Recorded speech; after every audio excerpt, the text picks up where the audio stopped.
Admiral Taiho Kang stood in the grand chamber of the Galactic Council Station. The room was massive, with walls that seemed to stretch forever upward. 12 species sat in a circle around him, each one ancient and powerful. Taiho had prepared for this moment for 5 years. Behind him stood Dr. Minji Park and Captain Hyun Choi. They were Earth's best hope for joining the galaxy's greatest alliance. Taiho wore his finest uniform. The blue fabric carried medals from Earth's peacekeeping missions. For 50 years, humanity had followed every rule the Council gave them. They stayed in their home system. They traded only at approved stations. They proved they could be trusted. Today was supposed to be their reward. The council speaker was a tall, reptilian creature named Velthurin. His scales were deep purple, and his eyes were cold. He looked at the humans like they were insects under glass. Velthurin raised one clawed hand, and the room fell silent. "We have reviewed Earth's application," Velthurin said. His voice echoed in the chamber. "Your species has shown technological skill. You have obeyed our initial restrictions. You have not started wars with your neighbors." Taiho felt hope rise in his chest. Minji smiled slightly beside him. "However," Velthurin continued, and that one word crushed their hope, "the Council has decided to deny your membership." The words hit Taiho like a physical blow. 50 years of waiting, 50 years of following orders, all for nothing. "We do not deny you out of anger," another council member said. This one looked like a floating jellyfish made of light. "We deny you because of what you are." "What we are?" Hyun asked, his hand moving toward his sidearm before Taiho stopped him with a look. "Humans are too aggressive," Velthurin explained. "In just 2,000 years, you went from primitive tribes to starships. You adapt too quickly. You change too fast. You create new technologies every decade that take our species centuries to develop." Minji stepped forward. "With respect, Speaker, isn't adaptation good? Isn't progress what every civilization should want?" A council member that looked like a tree made of crystal spoke next. "Progress without wisdom is dangerous. Your species does not think before it leaps. You take risks that no sane civilization would take. You are unpredictable." "Unpredictable means dangerous," Velthurin added. "The Council exists to maintain order in the galaxy. Humanity represents chaos." Taiho forced himself to speak calmly.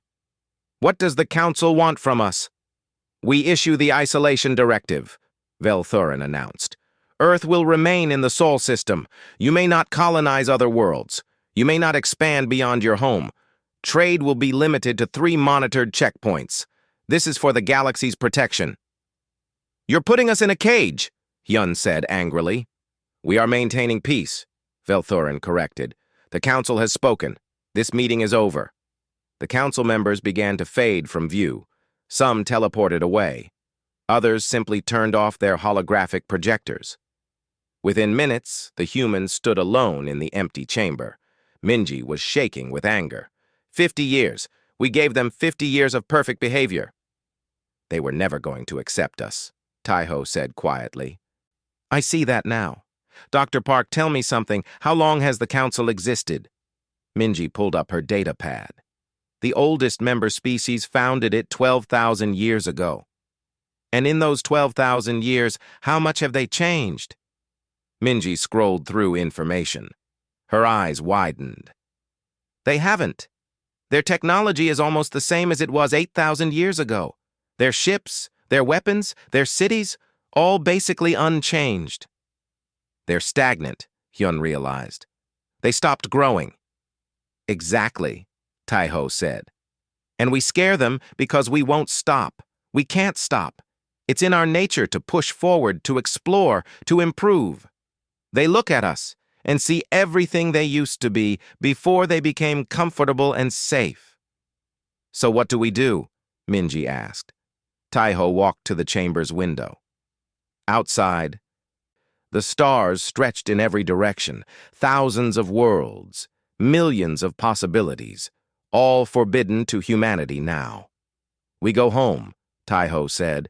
"We tell Earth what happened, and then we show the Council exactly what happens when you try to cage humanity." "Sir?" Hyun asked. Taiho turned to face them. His eyes were hard as steel. "They fear what we might become. They're right to be afraid. We're going to build something they never expected. Not just a fleet. Not just colonies. We're going to build an empire that will make the Council look like children playing at government." "But the isolation directive," Minji started, "is only enforceable if they can detect us," Taiho interrupted. "Captain Choi, when we get back to Earth, I need you to contact everyone in military research. Tell them we need stealth technology. Ships that can't be tracked, colonies that can't be found. Dr. Park, you've studied every Council species. I need to know their weaknesses, every single one, how they think, how they fight, where they're vulnerable." Both officers nodded. As their ship left the Council station, Taiho looked back one last time at the massive structure. It represented 12,000 years of galactic order. It looked permanent and unshakable. Taiho smiled. Nothing was permanent. Humanity was about to prove that. The Council had made their choice. They chose to fear humanity instead of embrace them. Now they would learn what humans did when pushed into a corner. They didn't surrender. They didn't accept defeat. They got creative. Earth had been cast out. Fine. Earth would build something better, something stronger.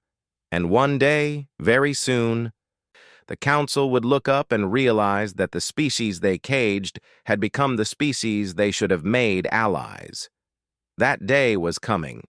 Taiho would make sure of it. Director Junho Lee stood in the control center of Pioneer Station Alpha. Through the window, he could see a planet that wasn't supposed to exist. At least, not according to Galactic Council records. New Sol was humanity's 47th hidden colony, and it was beautiful. 30 years had passed since Earth's rejection. 30 years of secret work. The Council thought humanity was locked in the Sol system. They were wrong. "Director, the new shipment from Ghost Yard 7 just arrived," Commander Sorahan reported. She pulled up a holographic display showing 3 warships. They were sleek and deadly, painted black to blend with space. "Engineer Nam says these ones are completely invisible to Council sensors." Junho smiled. "Tell him good work. How many ships do we have now?" "Total?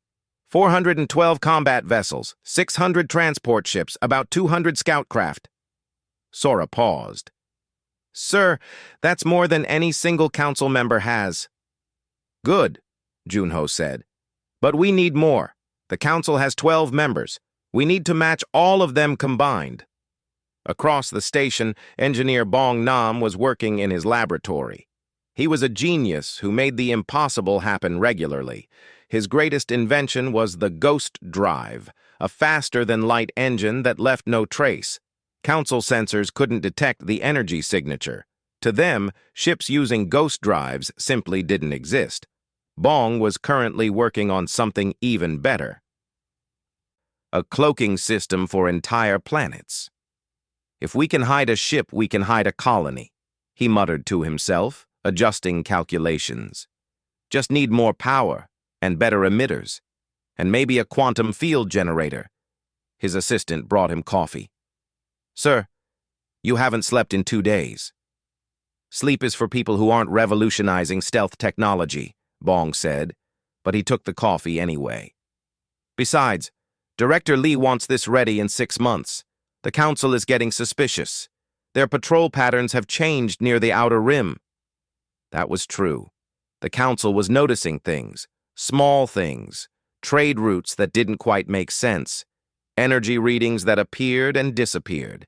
They didn't know what they were seeing, but they were looking harder. That's where Agent Narration came in. Nari worked at Checkpoint Sigma, one of the 3 trade stations where humans were allowed to interact with the Council. She pretended to be a simple trade coordinator. She processed shipping manifests and approved cargo transfers. The Council officials thought she was boring and harmless, They were very wrong. Nari was Earth's best intelligence operative. She had been embedded at Checkpoint Sigma for 15 years. In that time, she had learned everything about the Council, their military codes, their patrol schedules, their political secrets. Today, she sat in a cafe with a Council security officer named Thelmar. He thought they were friends. He talked too much when he drank. "The Council is worried," Thelmar said, his tentacles wrapping around his drink. "They think the humans are up to something." "Really?" Nari asked, pretending to be surprised. "But Earth follows the isolation directive. Everyone knows that." "That's what the official reports say." Thelmar leaned closer. "But between you and me, there are anomalies. Ships appearing where no ships should be. Planets showing signs of mining activity in supposedly empty systems." Nari's heart raced, but her face stayed calm. "Maybe your sensors are malfunctioning?" "Maybe," Thelmar agreed. "But Fleet Admiral Corvin wants to send a battle group to investigate, just to be sure." This was bad. Nari needed to report this immediately. "When?" she asked casually. 2 months. They're assembling the fleet now." Nari finished her drink and made an excuse to leave. Once alone, she sent an encrypted message back to Earth. The Council was coming. Pioneer Corps needed to be ready. Director Junho received the warning within hours. He called an emergency meeting with Commander Sora and Engineer Bong. 2 months until they investigate the Outer Rim," Junho said. "What are our options?" Sora pulled up tactical displays. "We can evacuate the colonies, pack up and move everything before they arrive." "No," Junho said firmly. "We've spent 30 years building this. We're not running." "Then we fight?" Sora asked. "Not yet," Bong interrupted. "Give me 6 weeks. I can have the planetary cloaking system ready. When the Council fleet arrives, they'll scan empty space. They'll find nothing." "Can you guarantee that?" Junho pressed. "Nothing's guaranteed," Bong admitted, "but I'm very good at what I do." Junho made his decision. 6 weeks. Make it work. Sora, prepare the fleet anyway. If the cloaking fails, we fight. And if we fight, we win. The Council can't know we exist yet, but if they discover us, they need to understand what they're facing. The next 6 weeks were the busiest of Bong's life. He barely ate or slept. His team installed quantum field generators on all 47 colonies. They tested and retested the systems. On the final day before the Council fleet arrived, Bong activated the planetary cloak on New Sol. From space, the thriving city of 2 million people simply vanished. Sensors showed an empty, lifeless world. Perfect. The Council investigation fleet arrived right on schedule. 12 warships jumped into the Outer Rim and began scanning systems. They found nothing unusual. No hidden colonies, no secret shipyards, just empty space and dead rocks. Fleet Admiral Corvin was frustrated. "The anomalies have disappeared." "Perhaps they were sensor errors, as we suspected," his second officer suggested. "Perhaps." Corvin didn't sound convinced, but without evidence, he couldn't justify staying. The fleet returned to Council space. On Pioneer Station Alpha, Junho and his team watched them leave. "They'll be back," Sora warned. "I know," Junho agreed, "but next time, we'll be ready for more than just hiding." He pulled up a secret file. It was marked Phase 2, The Revelation. Inside were plans for Earth's grand announcement, the day when humanity would step out of the shadows and show the galaxy what they had built. "How long until we're ready?" Junho asked Sora. She reviewed the military readiness reports. "1 more year, maybe 18 months. We need more ships, more trained crews, more allied species." "Allied species?" Bong asked. Junho nodded. "Agent Shin's reports show there are Council members who hate the current system. Younger species who feel oppressed, colonies that want freedom. When we reveal ourselves, we won't be alone." Nari's intelligence had revealed the Council's greatest weakness. They weren't united. They weren't friends. They were 12 species held together by fear of change and desire for control. Many of their own people wanted something different. Humanity could offer them that difference. 1 year, Junho declared. In 1 year we stop hiding. We show the Council what humanity became while they weren't watching. We show them the empire they created by trying to cage us. Across 73 hidden systems, humanity prepared. Shipyards worked overtime. Soldiers trained. Diplomats contacted sympathetic aliens. Scientists developed new weapons and defenses. The Council thought they had contained the human threat. They were about to learn the truth. You couldn't contain humanity. You could only inspire them to prove you wrong. Emperor Minho Song looked at himself in the mirror. He wore robes of deep blue and silver, the colors of Earth and space combined. Today, humanity would change forever.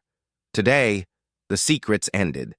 Minho had been elected Earth's leader specifically for this moment. He was a former admiral who understood military power. He was also a diplomat who understood words could be as powerful as weapons. Today, he needed both skills. "Are we ready?" he asked his aide. "All channels are prepared, Emperor. When you give the word, your message will broadcast simultaneously to every Council world. They won't be able to stop it or block it." Minho nodded. "Then let's begin."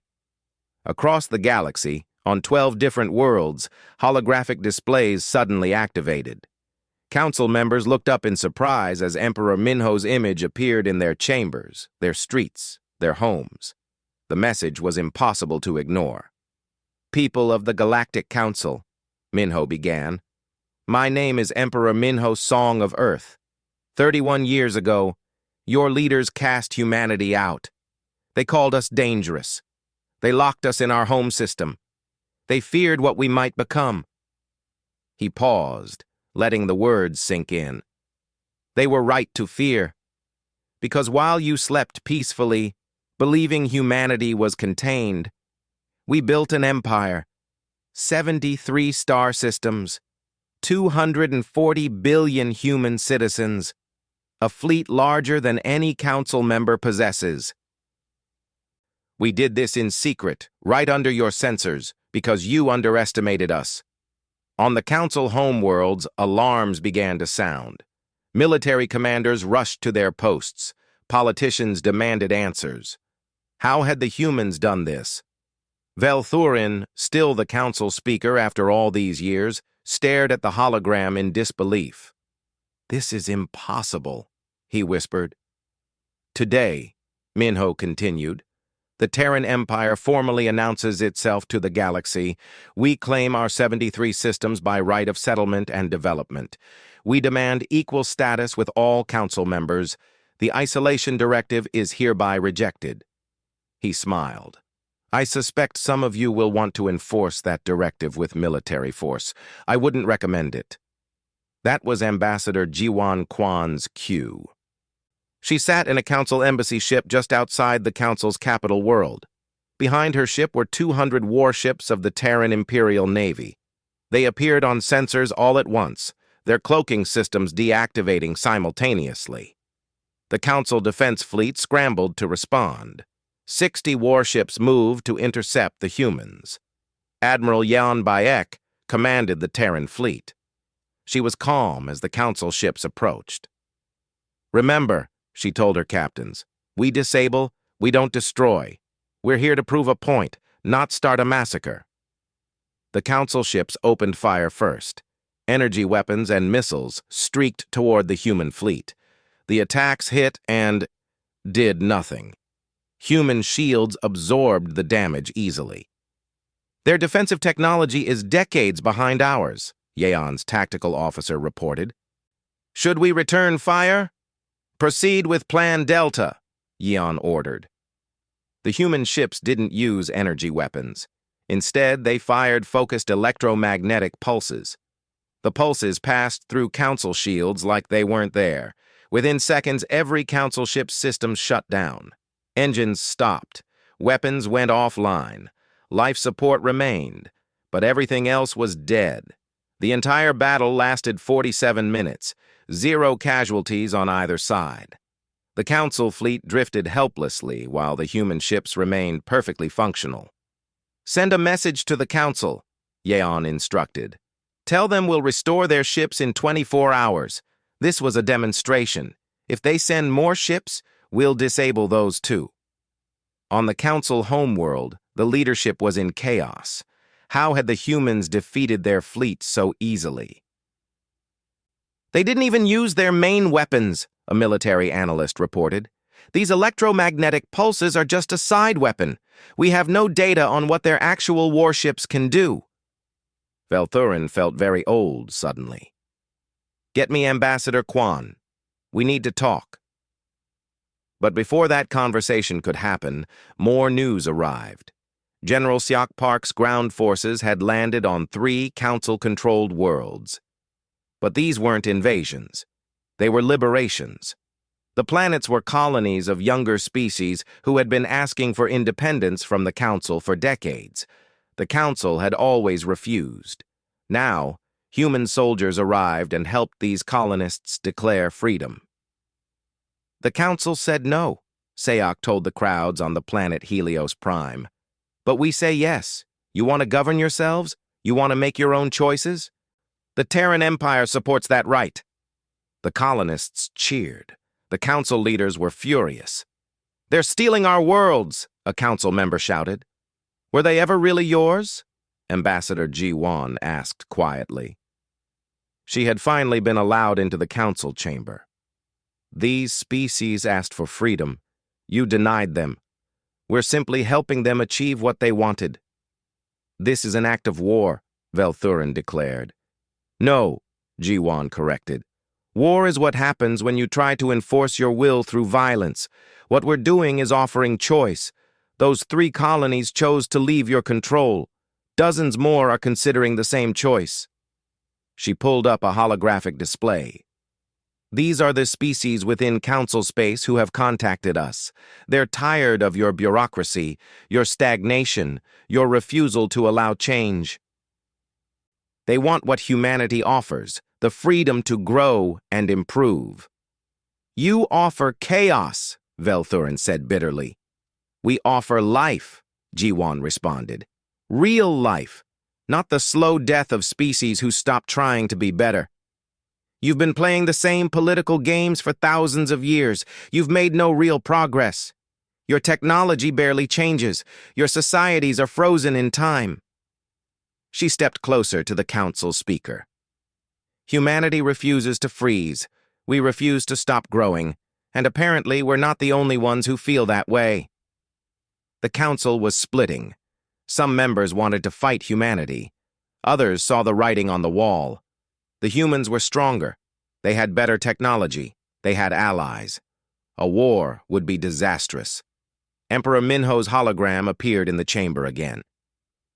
"I'm offering the Council a choice. Accept the Terran Empire as an equal partner. Help us build a new galactic government where species are rewarded for innovation and growth, not punished for it. Or refuse and watch as your empire crumbles while ours rises." "This is blackmail," someone accused. "This is reality," Minho corrected. "The galaxy is changing. You can change with it, or you can become a historical footnote. Your choice." The Council session dissolved into arguments.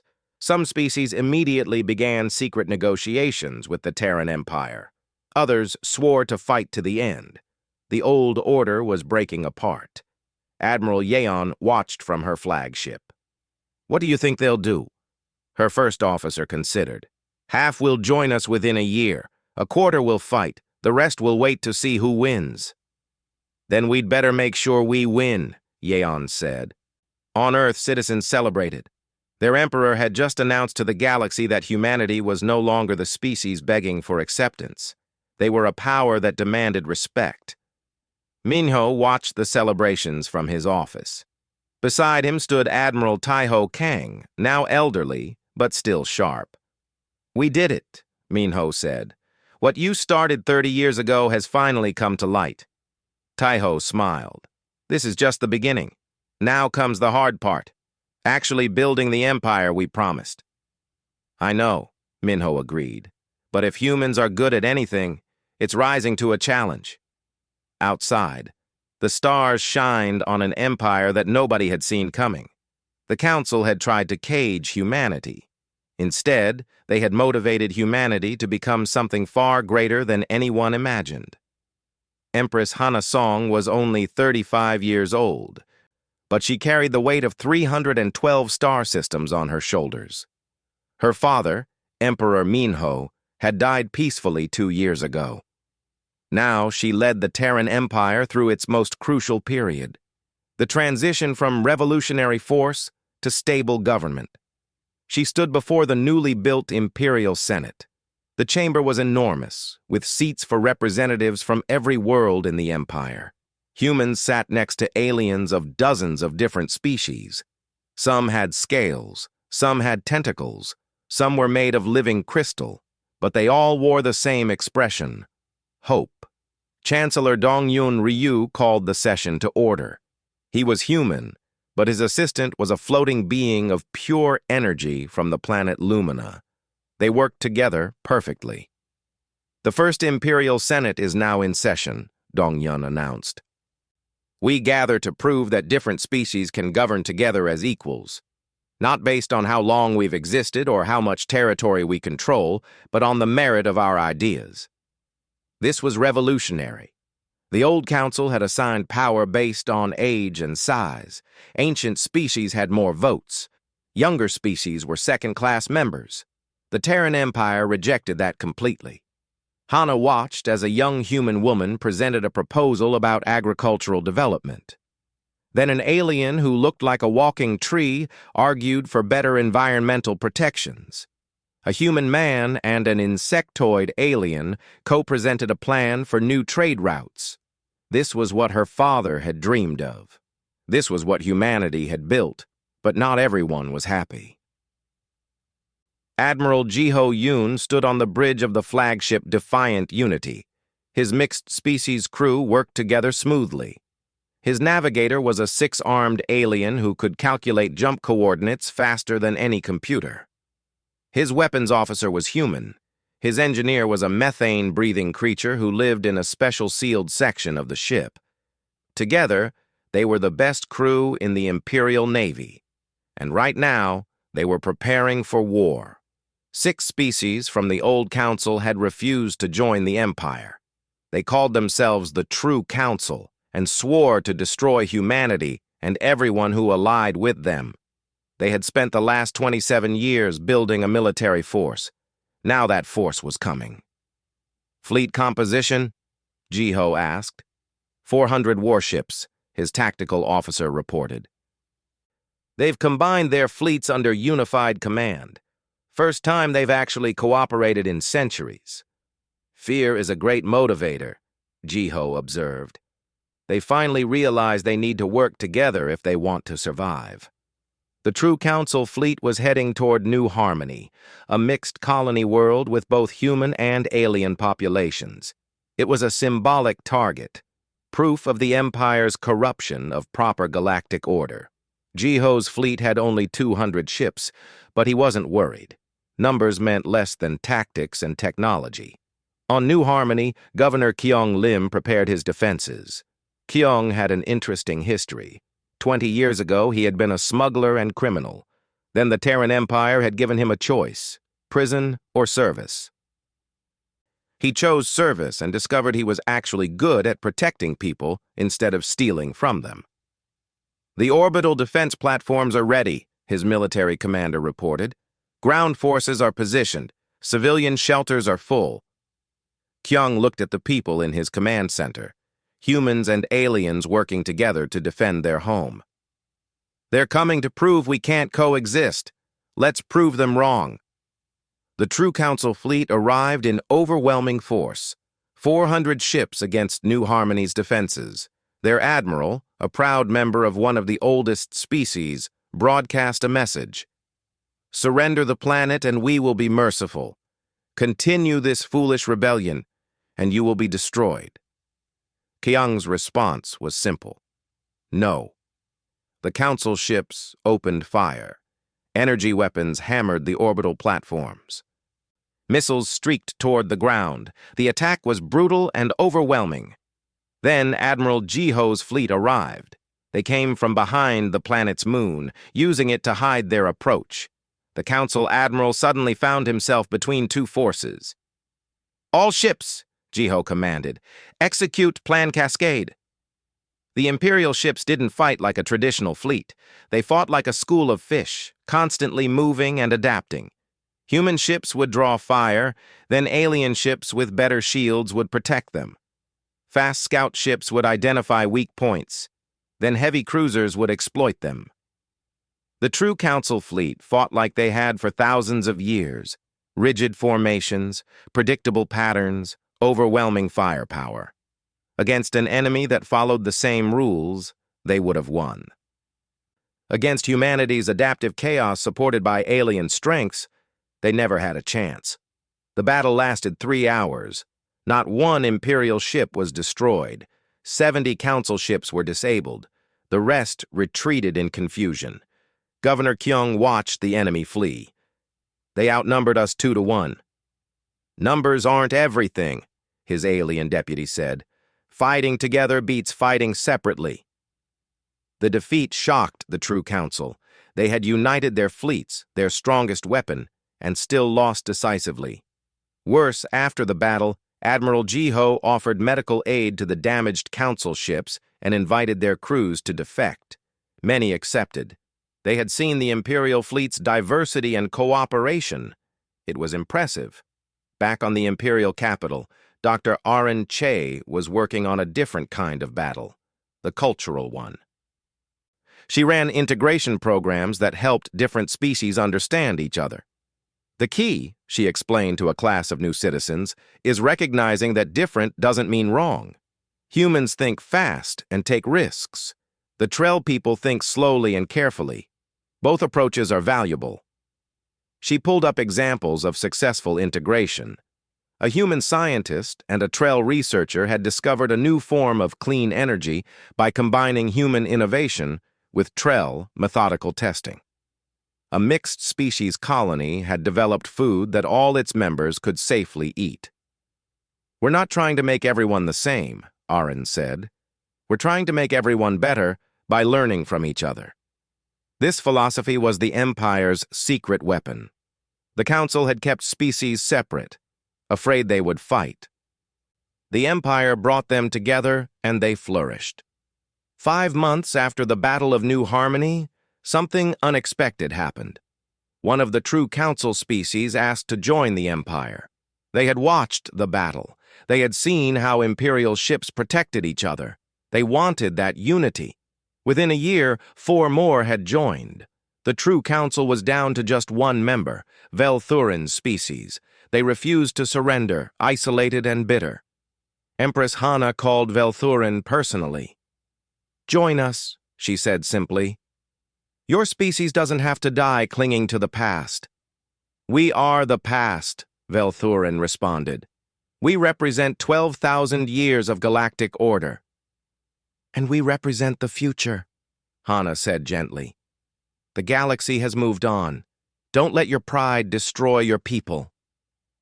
3 weeks later, Velthurin's government collapsed, not from external pressure, but internal rebellion. The younger members of his species had seen enough. They overthrew their conservative leaders and requested imperial membership. The old Galactic Council was completely gone. In its place stood the Terran Empire, not perfect, but growing. Not stagnant, but alive. Chancellor Dongyun stood before the Imperial Senate announcing the news. "The last Council species has joined us. We are now 547 systems strong, 47 different species working together." The Senate erupted in cheers. Humans and aliens celebrated together. Empress Hana watched and thought about how far they had come. From a rejected species locked in one system to an empire spanning hundreds of worlds. It had taken sacrifice. It had taken vision. Most importantly, it had taken the courage to believe that working together was better than standing alone. Emperor Taiwan looked at the star map in his office. 512 systems, 200 billion citizens, 47 different species. The Terran Empire had grown beyond anyone's wildest dreams. Taiwan was the third emperor, chosen from the military ranks like the first emperor had been. He understood that peace required strength, but strength without wisdom led to tyranny. He tried to balance both every day. Today, he was meeting with High Chancellor Suji An about the new Galactic Senate's proposal. The Senate had voted to send a massive expedition beyond known space. 1,000 ships, scientists, diplomats, soldiers, and explorers. Their mission was to find new civilizations and offer partnership, not conquest. "It's ambitious," Suji said. She was elderly now, but still sharp as a blade. 1,000 ships is a significant portion of our fleet. "But necessary," Taiwan responded. "The empire was built on the idea that we don't stay still. We grow, we explore. If we stop now, we become what the old council was." Suji nodded. "I agree. But I wanted you to see this first." She pulled up a report from researcher Yuri Han. She's been studying ancient ruins on several outer worlds. What she found is concerning. Yuri's report detailed archaeological discoveries from dead civilizations, ruins of cities that once spanned entire galaxies, technology far beyond anything the Empire or the Old Council possessed, and evidence of what destroyed them. "A wave of machine intelligence," Taiwan read aloud. "Artificial beings that consumed everything in their path. They destroyed a galaxy-spanning civilization 5 million years ago." "Keep reading," Suji urged.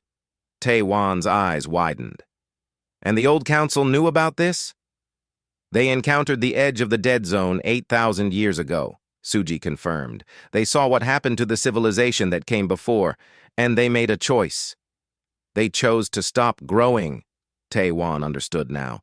They thought if they stayed small and quiet, the machine intelligence wouldn't notice them. Exactly. They traded progress for safety. They became stagnant on purpose. Taiwan set down the report. "But hiding didn't make the threat go away. It's still out there. Yuri believes the machine intelligence is dormant now, but our expansion might wake it up. We're getting louder, bigger, more noticeable." "So what do we do?" Taiwan asked. "Stop expanding? Become like the Old Council?" Suji smiled. "You already know that's not an option. We can't stop being who we are. The question is, do we explore knowing we might wake something terrible?" Taiwan thought about his daughter.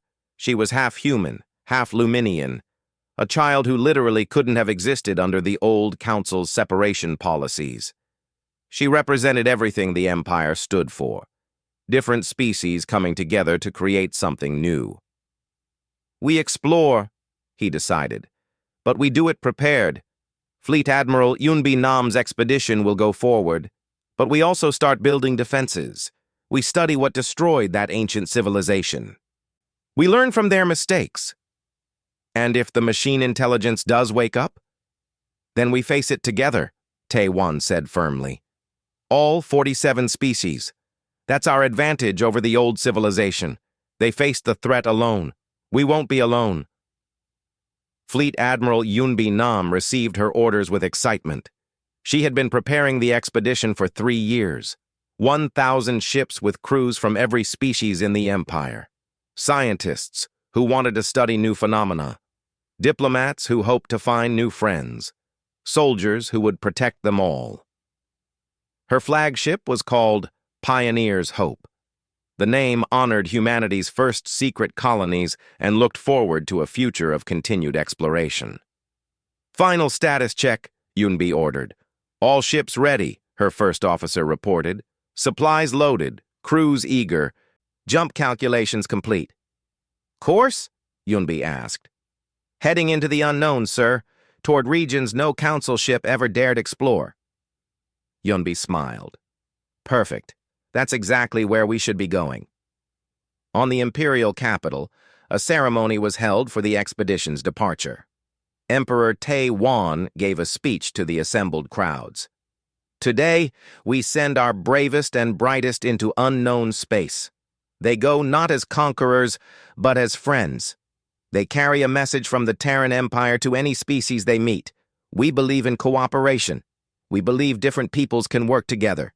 We believe the galaxy is better when we help each other grow. In the crowd, a child watched the ships preparing to leave. She was young, maybe 7 years old. Her mother was human. Her father was from the planet Crystallis. She had her mother's eyes and her father's slight luminescent glow. "Will they find new friends?" the child asked. Her mother smiled. "That's what we do best, sweetie. Make friends." Nearby, an old reptilian figure listened to the speech. Velthurin was ancient now, no longer a leader but living quietly as an imperial advisor. He had watched humanity transform the galaxy in less than a century. "I was wrong," he said softly to the person next to him. "About what?" they asked. "When I rejected Earth's application all those years ago, I said humanity was too chaotic, too dangerous, too unpredictable." He gestured at the diverse crowd around them. "I didn't understand that chaos is just another word for life, for growth, for change. The old council chose safety over growth. We slowly died while pretending we were stable. Then humanity came along and reminded the galaxy what it means to be truly alive." The expedition fleet began to move. 1,000 ships, each one a small city, jumped into hyperspace together. They were heading toward mysteries the old council had been too afraid to explore. On Pioneer's Hope, Yunbi watched the stars streak past. Her crew was working smoothly, humans and aliens cooperating like they'd done it forever. Researcher Yuri Han was on board, too. She was studying the data about the ancient machine intelligence. "If we encounter them," she told Yunbi, "we'll need every advantage." "What destroyed the ancient civilization?" Yunbi asked. "We think they were too similar," Yuri explained. "One species, one way of thinking. When the machines attacked, they couldn't adapt fast enough. But we're different." "Exactly. We have 47 species, 47 different ways of solving problems. If one approach doesn't work, we have 46 others to try." Yunbi understood. Diversity wasn't just morally right, it was practically superior. Back on the imperial capital, Emperor Tai stood with his family watching the expedition disappear into the distance. His daughter tugged on his sleeve. "Daddy, what if they find something scary?" Tai knelt down to her level. "Then they'll handle it together.